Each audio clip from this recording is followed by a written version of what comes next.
Okay, well, let's jump in. I'll do a quick introduction for everyone joining us. My name is Sarah, and I am a senior recruiter at Celarity, and we exclusively work on marketing, digital, and creative roles.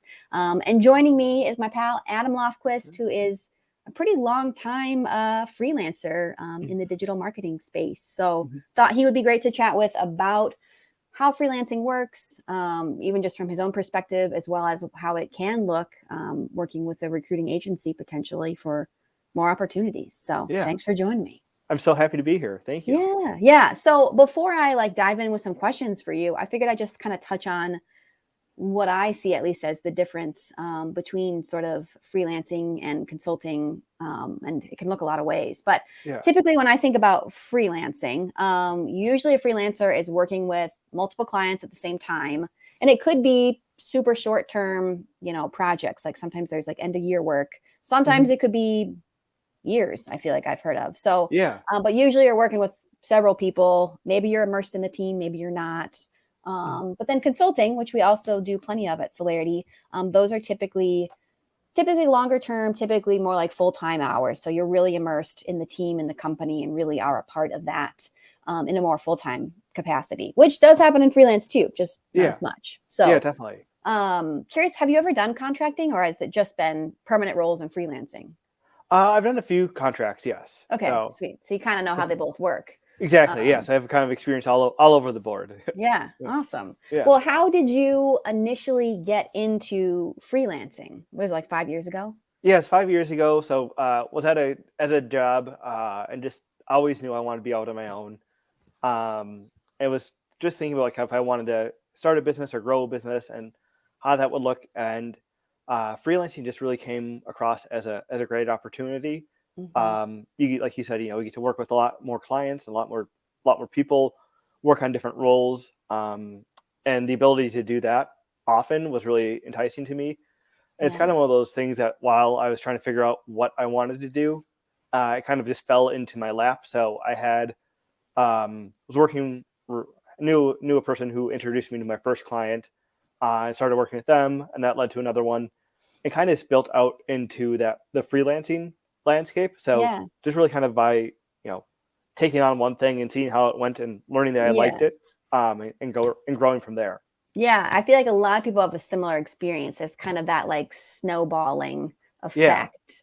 And can be sometimes hard to get started if you don't have a portfolio or past clients to sort of give examples to. But once you do, even just one, kind of have that under your belt, it's really easy to kind of expand from there, it seems like. Yeah, I'd agree. I think, just thinking about my partnership with Celarity, I think that's another great thing, or one of the great things that you all do is, I have a portfolio of things I've done and records to show stuff, and kind of those metrics that people want to see. But also it's great to have someone like Celarity or the team at Celarity and you helping me find those next roles and really figure out how to approach those clients, talk to those clients, like what are they really looking for? Because at the end of the day, my view is like if you have a process that you can follow and that you can use, you can make it repeatable and you can adjust it to the different like technology or tools. But having someone like Celarity and you to talk about like how can you sell that or how can you market that is a really helpful thing. Yeah. Well said. What a good segment. So how we got together, essentially, I feel like it was maybe a year and a half ago, and I had reached out to you about something or other, as we recruiters do. And so we always do with anybody, kind of a pre-screen sort of chat, just to kind of get to know you and your background, where you're strong, where you're not as into or not as strong, so that I can kind of know what to be targeting. And so since then, you've done a number of different freelancing projects with us. And I feel like you know your background the best, but I at least know as a recruiter, okay, Adam, I know he's great with paid ads and digital marketing, so I can be on the lookout for that. I know he's worked in these kinds of industries. So really once I feel like that's the nice thing about kind of our relationship is I've gotten to know you and sort of your specific freelancing background. And so I can be a helpful advocate because I kind of know what you're looking for. And I also, on the other side too, know what the client's looking for. And we've had a number of kind of pre-interview prep calls on like how to approach things or what their personality is like. And I'm hoping that's been, I mean, it's clearly given you a bit of an edge because we've worked together on a few roles. So yeah. I feel like going back to one of your points is it's also helpful to know like what you may not be so good at. And, for me, I think you hit it, like paid marketing, digital marketing, really good at that. I've had experience in copywriting, like, so kind of my background is I worked in a lot of small businesses, startups, and then small nonprofits. So I have experience working in a lot of areas of marketing. But again, like when you talk about it, and when I talk to you, you have do a really good job of figuring out like where will I have the best chances of being successful, right. and where should I not like apply. So it probably wouldn't be a great fit for what they're looking for and what I'd be able to do for them. So I mean, I think that's super helpful to have someone else at the table who is very constructive and helpful about that, and is willing to like find roles for you that are a really great fit rather than an okay fit. Yeah. That's what we all want, man. Yeah. Gosh. So I'm curious to know, you've been doing this for a while now, kind of as your full-time gig with, multiple hats. What keeps you freelancing? I feel like it can be intimidating, and at least for me, maybe nerve-wracking to constantly be kind of finding new opportunities and the amount of networking that's involved. Like what keeps you in it? What keeps you loving that space these days? Yeah, so I think there's a few things. One is the fact that I get to do a bunch of different things and learn about a bunch of different things. I've kind of had the good fortune that for a few clients, I have started off doing like a lot more paid ads, but I have grown into different roles. So I doing a variety of things for a number of clients, which I really enjoy. So the opportunity for growth, and I think for me, it's a lot easier to go out and try something and work on that. And a lot of the times I build relationships with my clients where, it's a very trusting situation where we're willing to fail sometimes and we're willing to go try things. So I really like that. I also like the fact that, I get to be in control of who I'm working with and what I'm working on. Yeah. So that's really enticing to me and exciting to me.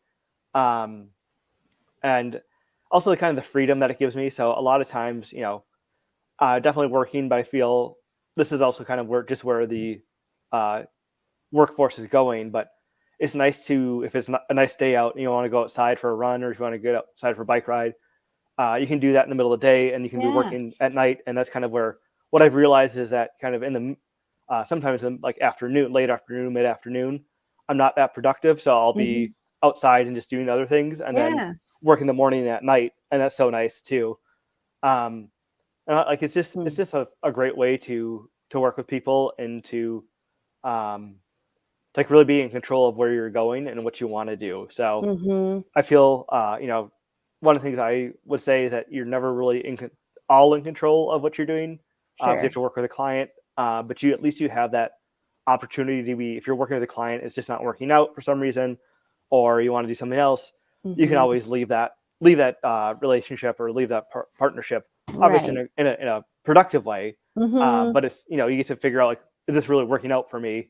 And it's not so much as like, if you're in a job, then you have to leave your entire job if you can't find something else in the organization. For freelance, you're just like, all right, I have to figure something else out, and I can do it a little bit easier. Yeah, I think that's a really good point. The amount of flexibility and freedom for when things are working well to dive deeper potentially, or when they're not, to kind of, professionally wrap things up. That would be super appealing. And kind of working your day is what I call that. When it's a beautiful day, it's like, oh, I don't want to be doing this right now. Exactly, And some people are really productive at night. So if that works for you, great. I think those are really strong examples. I love that. Okay, so I'm curious because someone asked this in the comments. I think it's a good question. Do you think it's harder to start a freelance business today than when you started? I think it was like 5 years ago. Have you talked to kind of beginner freelancers lately? Yeah, that's a good question. I don't. So we were talking about this before. I think right now it might be a little bit easier to just because of the economy, kind of we're not really sure where things are going. And so there's two things. So employers are not really sure if they want to bring on full-time people. Right. They might want to bring in a consultant or a freelancer. And then also employees, the traditional employee, like I think there's a lot of change of like people realizing they don't always want to be in the office and have to like report to someone or like kind of the traditional career path. Right. So I think it's a little easier now. But I don't think it's never easy. So Right. it's like, yeah, there's like, 'cause I work with a lot of startups too. And I think now is an easier time to launch a startup. But it's not easy. So Right. If it were easy, everyone would do it, as they exactly. say. Yeah. So I think a little bit easier, but not anything that's like a significant amount of difference. Yeah. What would you say is one of your biggest tips for somebody who is a new freelancer or just starting off? I'm super curious. Yeah, definitely. So I think one of the big things is building those relationships. Mhm. So I like in 2020 was actually like a great year for me. And the only reason that was that I had a lot of relationships. So I had Mhm. I got a client that from a friend of mine or friend of mine who I've known for 5 years, and just been stayed in contact with him. And it's never been about like me trying to get a job or me trying to get anything from him. It's been the fact that I just thought he's someone I wanted to know. He's someone who's really inspiring and his business is doing really well. And he's just a great person to know. And then got another role from someone who I knew for like 10 years. Mm. And I think like in today's world, we're so focused on getting that instantaneous result and like Yeah. instant gratification that like building those relationships can be really, really hard to like think about when in the Mhm. end it's the thing that's going to matter the most because Yeah. I mean, I just think that's like it's a great way to get jobs and it's a great way to get work kind of no matter what. And I think that's going back to uh, kind of working with Celarity and working with you. Mhm. I think that's a better, even like another plus is so, when you and I first talked, is for a role. But since we've talked, like we've kept in touch, and it's never been about like just finding the role. It's about finding the right role and making sure that everyone's going to be successful in the long term, Right. and even in the short term. And like one of the things I really like about working with you is that it's not about like just getting a job. It's like how can you make sure that this works? And it's never been Mhm. about because I feel like sometimes recruiters and sometimes there are recruitment firms out there, but Celarity is not one of them. They're very transactional and they're like, all right, well, we got Yeah. someone in the seat, they're good done, Yeah. like good luck. And I've never felt that way about you with working Mm. Celarity, working with you. It's always been like, okay, so here are some things that like we notice that you can work on, improve on, Right. and here's some feedback from the client. And so it's been a great relationship that way. So I think to answer your question, it's like building relationships, Yeah. even if you don't know if they're going to go anywhere. If like you meet someone who's interesting, you like what they're Right. doing, they have insight, like connect with them and build that relationship. Yeah. And that's a tip for anybody in their career. It's just the networking, the relationships, Yeah, just that kind of big picture thinking, like who mm, knows where things can lead and a connection of a connection. And yeah, it's crazy. And I do think one of your biggest strengths outside of your digital marketing skills is you are an exceptional networker. You thank are you. always at events, you're always there mingling. And that can be really hard to do. So kudos to you. I mean, that's Yeah, how we've stayed in touch is yeah, you stayed in touch with me too. And as a recruiter, I talk to so many people every day. So it is really helpful yeah, when people kind of check in with me too and kind of we can help keep that relationship going. for sure. Yeah. Okay, let's see. Other questions I have for you. So, curious about growth opportunities as a freelancer, because when you're immersed in a company, maybe there's a budget for doing different certifications or other trainings. As a freelancer, that's kind of all on you. What does that look like? Kind of whether it's a formalized certification or just, I'd like to really get into paid social and finding opportunities to kind of expand your skill set. How do you Yeah, approach that? that's a great question. So, I think it's for me, I like it a little bit better than working at a company. Um, well, and this also depends on the company that you're working for. But I've had a few companies where it's been like the scope of what you could go learn more about was way too narrow in my opinion. And it's so one of the things I like about freelancing is that you can figure out like what you want to do and what you want to learn more about. And many of the time you can figure out, you can write it off as like a business expense because actually it really is a business expense. Yeah. And I also think like, so there's the formalized education. So I look for like different events and workshops and conferences I can go to. But I also feel like in today's world, like YouTube, like blogs, like there's so much stuff that you can actually do and learn about for free, and it's a great way to like kind of dip your toes in the water. And also like there's always this like opportunity, I feel like if you're very honest with people and you're talking about like what you want to do, you're like, I'd really like experiment with this, you can do that. So I think that comes with building the relationship first, and building that trust first. So there's like I said, a few clients where I've expanded on what I'm doing, just because I thought it'd be interesting, I thought it'd be fun, and I wanted to try it out, and I was able to do that just because of that. So having those conversations and figuring out ways that you can get that experience. And for me, I'd say like if you're trying something new, don't always worry about getting paid for it. So there's been a few times where I've worked with clients who are paying me, but I had an hour limit that I wasn't going to go over. And I spent more hours working on some other stuff that was new to me, but was also for the client, but didn't charge them. And I think there's obviously a limit to that you have to realize if it's not working out. But then also like if you're able to, and I think a lot of people are, and you want to try something out, like offer to help someone out for free if you know someone that's working on this or struggling with that, and like just see what you can do and see what you can learn. Because I think it's like, it's a lot like swimming. You can learn all about it, but until you're actually in the water, you're not actually swimming. So I feel like that's, for me, that's been like the big things, like how can I get hands-on experience, even if it means I'm not getting paid. That is a great suggestion. I think also for anybody who's wanting to maybe pivot careers too, if you have connections or friends that are maybe they're starting their own business or don't have the bandwidth for the budget, but you want to work on your copywriting skills, your Google Ads, experience. Those are going to give you talking points in an interview and actual content that you can put on a resume, paid or unpaid. So I think that's a great tip for anybody, a freelancer or someone trying to pivot. So and I say, just back to kind of work with Celarity too and work with you. I think it's great, like as a recruiter, and especially with an organization like Celarity, if you're looking at that digital marketing world or the creative world, like you can talk to a recruiter like Sarah and be like, hey, I'm thinking about pivoting into this. What are some like really what are the qualifications people are looking for, the skills people are looking for? And that way you can go out and actually go look for those skills. And that'd be like, it's really helpful to know that, because as good as the internet is, it's not always completely 100% true. So it's great to have someone that actually knows exactly. I know.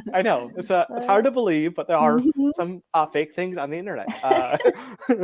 So it's great to have like Celarity or like an industry expert that can tell you what it's really like. So I think that's another thing, is that if you want to pivot and get into something new, definitely talk to people who are in that industry. Right. Yeah, that's a really good point. I think, and as a recruiter, I'm very transparent. Everybody is at Celarity. We really just enjoy talking to people and are happy to give kind of advice or feedback on what we've seen. Of course, everything is a little bit relative, but even yesterday, there was a woman I was talking to about getting a very expensive, very hefty certification. And I said, from what I've seen the past couple of years, this is rarely required in the industry you're looking at. So, I wouldn't do that right now. It's kind of my advice, unless you really want to. So, I think just getting kind of the ends on kind of what's going on in the industry can be super valuable. Definitely. Time, money wise. So anyway, okay. So as we're wrapping things up, I'm curious to know what you have seen